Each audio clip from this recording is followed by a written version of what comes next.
of the verses in tone 4 by St. Cosmas the monk begins, "Before thy crucifixion, O Lord, the mountain became as heaven, and a cloud spread itself out to form a tabernacle."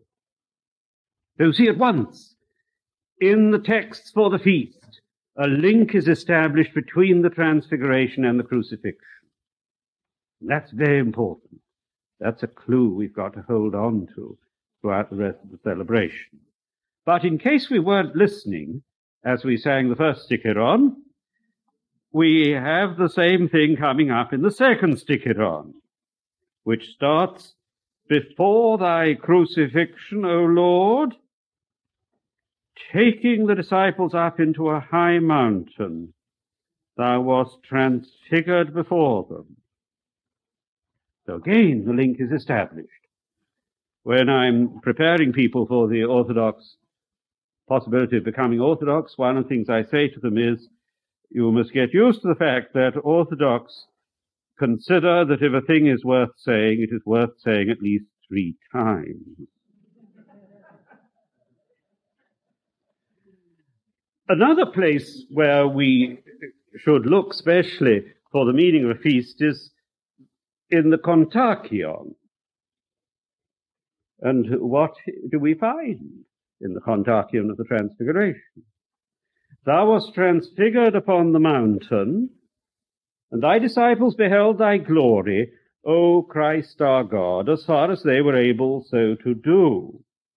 That when they saw thee crucified, they might know that thy suffering was voluntary, and might proclaim unto the world that thou art truly the brightness of the Father." So there again, there is the same vital connection between the Transfiguration and the cross. Now let's turn from the liturgical text for the day to the scriptural text. Who are the disciples who go up with Christ on Mount Tabor? They are Peter, James, and John. They are the witnesses of Christ's great glory. And who are the disciples who are with Christ at the Garden of Gethsemane? Peter, James, and John. Exactly the same 3. Oh, you may say, well, they were just the 3 who were closest to Christ, so that's what we would expect. But isn't there a deeper meaning there? The 3 who are witnesses of Christ's eternal glory are also witnesses of his deepest anguish and utter dereliction. There's an essential link between the glory of Christ and his suffering. Not a coincidence that it's the same 3 disciples. It all ties up. Incidentally, we might ask ourselves, did the Transfiguration happen at night? It's possible it did. In the account in St. Luke's Gospel, Luke 9:32, we are told that Peter and the other 2 disciples were heavy with sleep. Now, indeed, it is not unknown for people to be heavy with sleep during the daytime. But it makes much more sense if, in fact, they went up at night in the mountain. So if the Transfiguration took place at night, that makes the link with Gethsemane even clearer. That's perhaps a speculation. But there is another thing in St. Luke's Gospel which is absolutely clear. When the transfigured Christ speaks in glory with Moses and Elijah, what do they talk about? What is the subject of their conversation in the uncreated light? St. Luke tells us, Luke 9:31, they speak of his exodus, of his coming decease or death upon the cross. So there you see how the transfiguration and the cross are linked together. There's an essential connection between the two hills, Tabor and Calvary. So we are to see the transfiguration in the context of the cross and the crucifixion in the light of the transfiguration. They are a single drama. St. Paul drives the point home when he says in 1 Corinthians 2:8, they crucified the Lord of glory. So there exactly St. Paul puts crucifixion and glory together.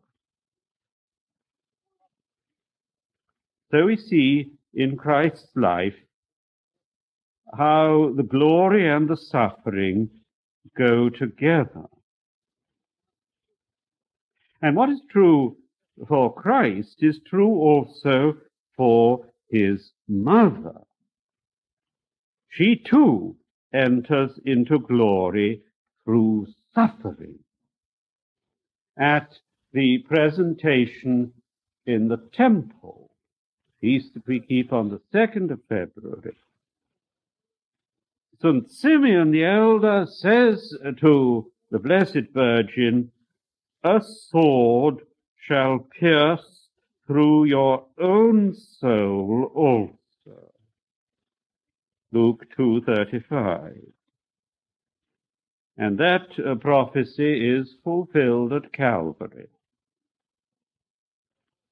when we are told in St. John's Gospel, now there stood by the cross of Jesus his mother.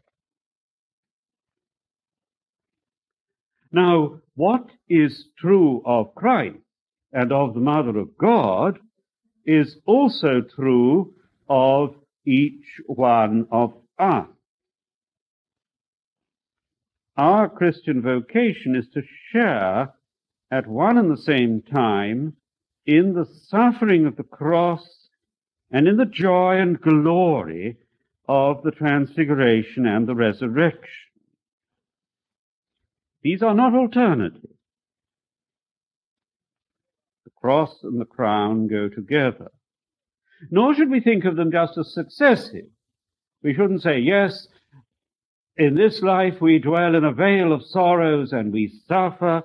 In the next life, perhaps, through God's mercy, we shall share in glory. I think that is an oversimplification. The cross-bearing and the transfiguration are inseparable and simultaneous. They go together.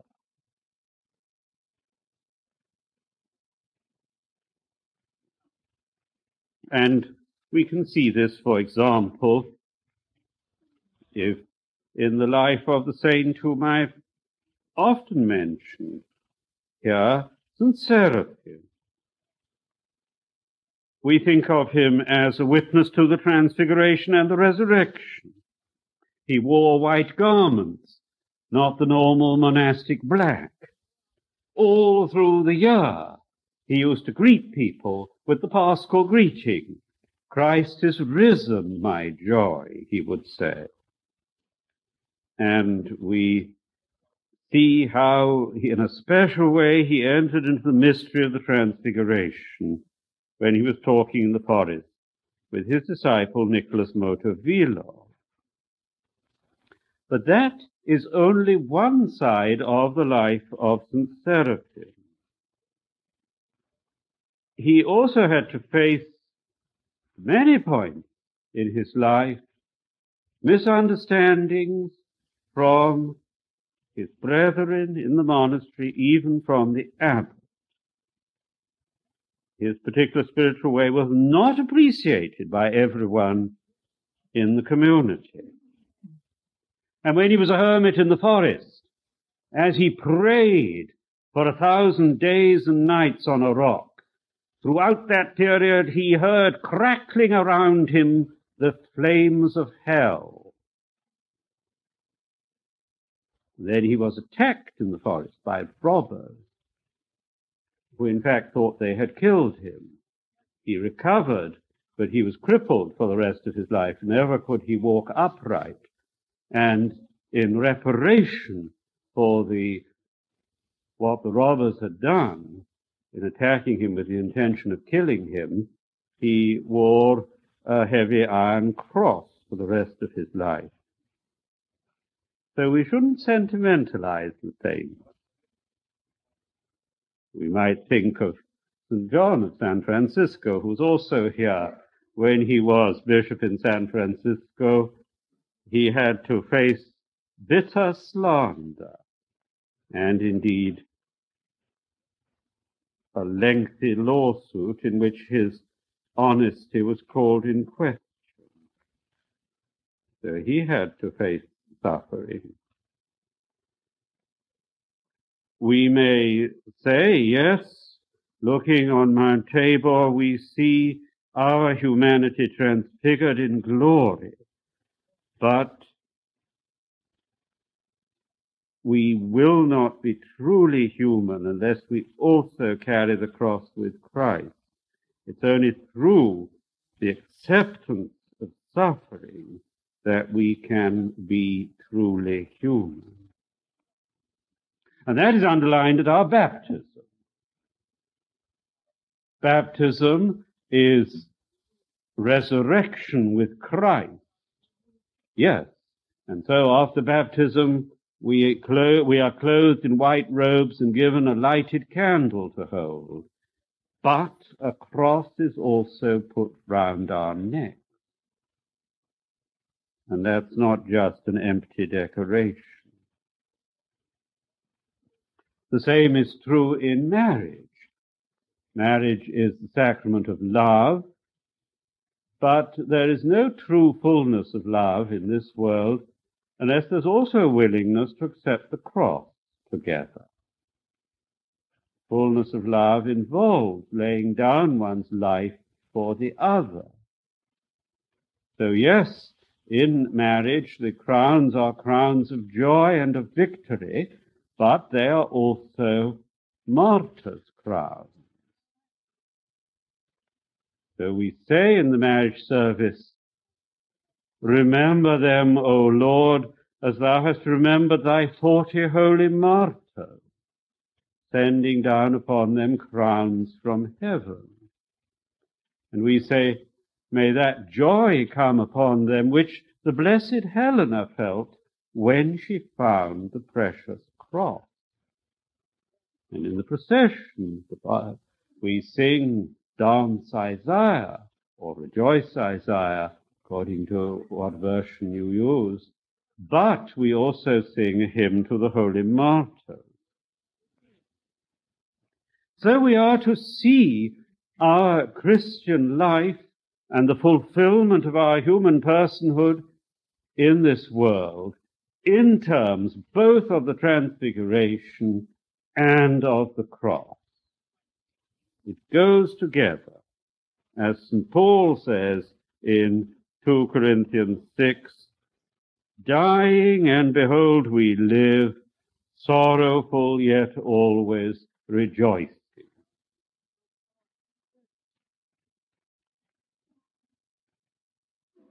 Thank you.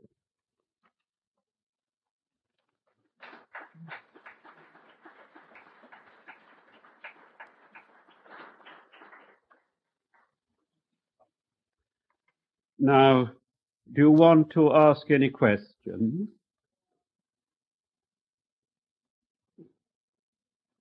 My director once suggested that there was a procession of the cross and the exaltation of the cross. There had maybe been a longer fast period.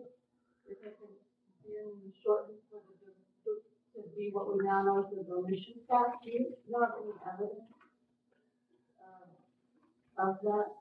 The question is, it has been suggested that between the procession of the cross on the 1st of August and the exaltation of the cross on the 14th of September, there used to be a longer fast.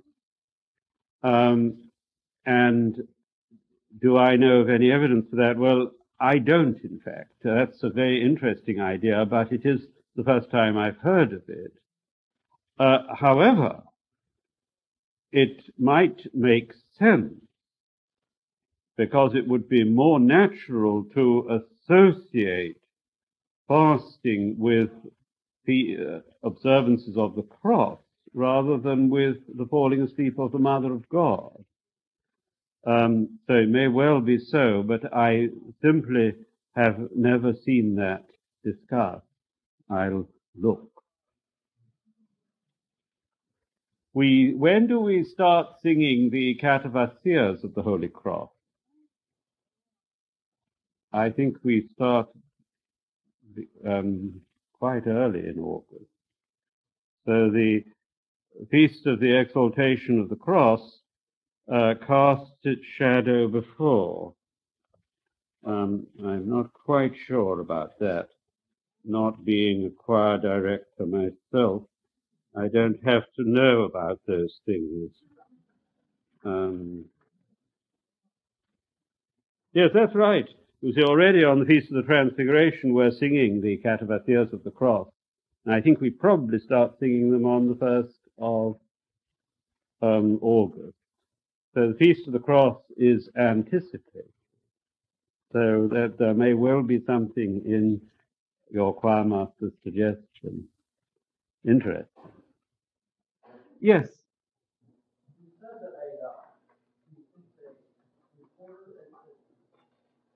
If a reporter of the Transfiguration would not have seen Christ as the disciples saw him, what would someone like to have seen of Christ's glorious resurrection?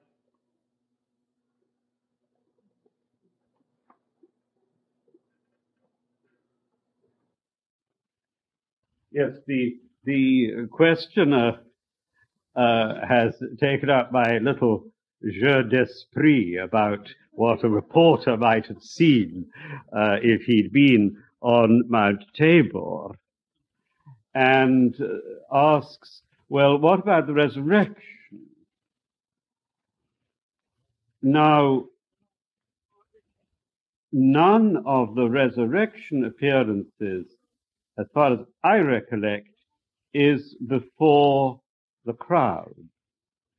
It is only the immediate disciples of Christ, the apostles and certain others, who see the risen Christ. He does not appear to the Pharisees who condemned him, nor to the general public. So that could confirm my line of thinking that the risen Christ is in fact only seen by the immediate circle of the true believer. He does not attempt to convince people to believe in him by appearing before them in the glory of the Transfiguration or the glory of the resurrection. That is reserved for those who already believe. Those who do not believe see him in his humiliation. He was crucified publicly in the sight of all. All could see him in his humiliation. But in his glory, it's only before those who are already within the household of the faith. And that perhaps could be linked up with the different temptations that he rejected at the start of his ministry. He rejected the temptation to cast himself off from the pinnacle of the temple and to be upheld by angels so that people would then believe in him. He did not show his glory to everyone because he did not want to force their belief. They needed to believe freely, and only then could they see him in glory. Only those who had the faith to see the eternal Godhead behind the veil of the suffering flesh actually witnessed the risen Christ. So I think it does tie up together. Please. Luke says in Acts 10:40, God raised him on the third day and made him manifest, not to all the people, but to us who were chosen by God as witnesses, who ate and drank with him after he rose from the dead. So it was like a very selective. Yes, so that confirms, thank you, what I've just saying. That text is from... Yes. Would you tie that in then with the road to Emmaus experience? That's it. Yes, it is interesting that the two on the road to Emmaus, who were, as I understand it already, disciples of Christ and had presumably seen him before, they did not recognize him until their eyes were opened at the breaking of bread. So it does suggest that his resurrection form was not immediately recognized, even to the disciples. And then, of course, after showing himself to them, he immediately vanished. Christ, in the 40 days between the resurrection and the ascension, is present in his physical body, but his physical body is no longer subject to the limitations which our bodies are subject to. He is able to pass through locked doors. He comes to the disciples when the doors are closed. He appears and then apparently vanishes. This is the impression we get. The disciples do not immediately recognize him when he's standing on the shore of the Lake of Galilee. Well, perhaps it was because it was at a distance, but they don't immediately recognize him. So there is a hiddenness as well as a revelation in the resurrection appearance.